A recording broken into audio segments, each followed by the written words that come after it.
आज का ये श्रद्धांजलि गीत स्वर्गीय मोडाराम जी समर्था जी सुतार की याद में प्रस्तुत किया जा रहा है।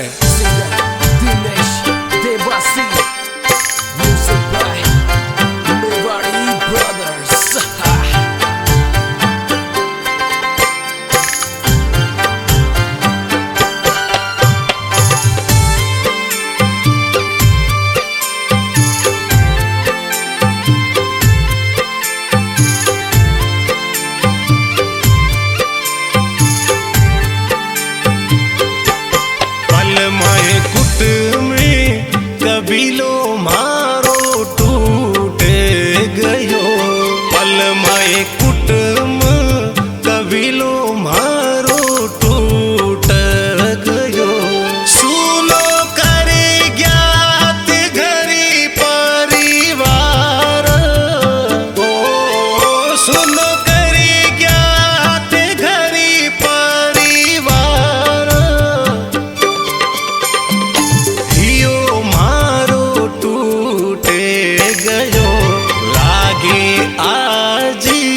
रमैयो मासूरूट गयो लागे आजी सावरियो मासूरूट गयो।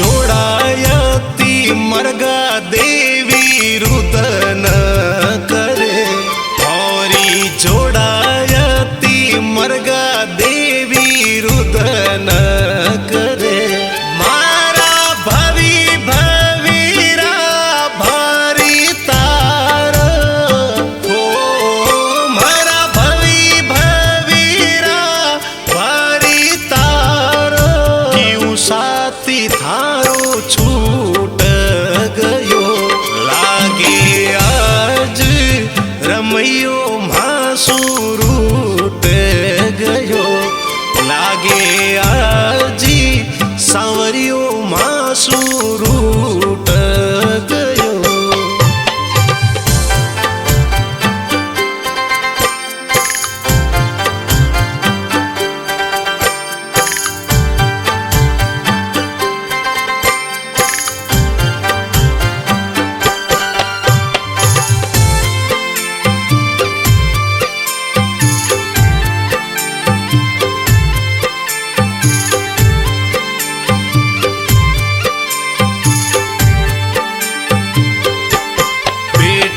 शिवीलाल परसी मल दली चंद बेटा शिवीलाल परस मल दली चंद रोवे करी करी अवळू थारा लाल हो रोवे करी करी अवळू थारा लाली नेणारो बादल फूट गयो लागे आजी रमैयो मासूरूट गयो पलमय कुटुंब कबीलो मारो टूट गयो।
ગયો